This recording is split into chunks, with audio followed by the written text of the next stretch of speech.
who could have possibly predicted an all-female fucking Terminator reboot, cum retcon, cum kill this fucking franchise already, would fare about as well as a bag of fun-sized Snickers in Movie Bob's parents' pantry. You know, aside from all the people who cringed their way through the fallopian fucking Ghostbusters reboot, that is. But whereas Ghostbusters was ostensibly a comedy with less laughs than the kitty cancer ward at Sloan Kettering, Terminator Dark Fate, who between Shamblin'-ass Schwarzenegger and a haggard-ass Halloween decoration they're calling Linda Hamilton these days, may well be the world's very first in-action film. I don't know if it's from steroids or stupid homely-ass housekeepers, but these days, Arnold ambling toward his own fucking fridge makes Larry Flint look like Usain Bolt.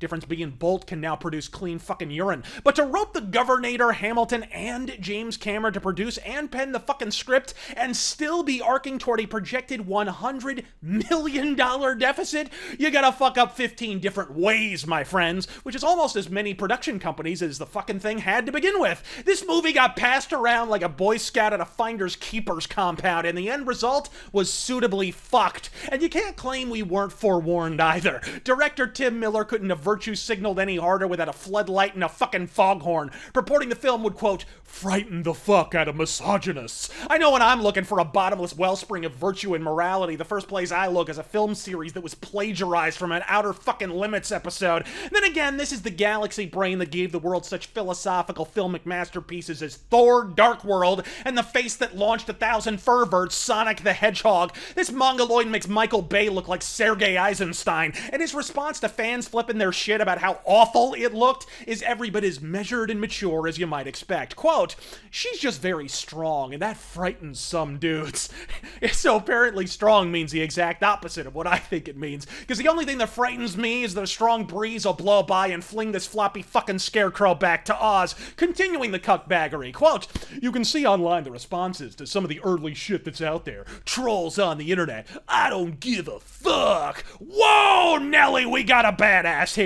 And hey, I'm sure the penny counters at Paramount appreciate one of their directors giving not the faintest fuck whether or not his $200 million Muff movie makes money or not. But shelve the pussy politics for a beat, because even in a vacuum, this would've sucked. I mean, you body bagged John Connor because you wanted your cybernetic Spice Girls with guns that shoot goddamn girl power. What did you think was gonna happen here? I ain't even a fan, and I rolled my eyes at the trailer so hard I could count the wrinkles in my fucking brain. I mean, it's nice Sarah Connor's wearing white, so at least she matches the kitchen appliances, but why'd you have to turn one of the foremost 80s action series into a fucking jazzercise class? And before the Redditards regale us all with how China will salvage the fucking franchise somehow, it is actually in large part due to Chinese indifference that the movie's doing a belly flop at the box office. What's more, a multitude of movie studios combine Captain Planet power rings to pinch out this turd, which is always the eternal hallmark of quality after all. But with losses now lapsing past the 100 million threshold, I'm sure the bosses at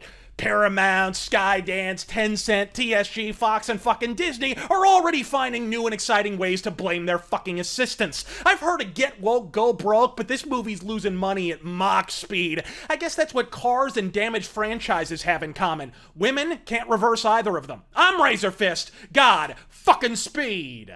I was so dark,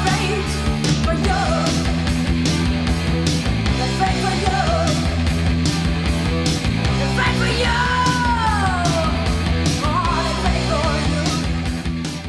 If you want to know if I think you should go and see this movie, the answer to that is yes. Yes, you should. You should 100% go and see this movie. If you are even the slightest fan of 1 and 2. Oh, shit.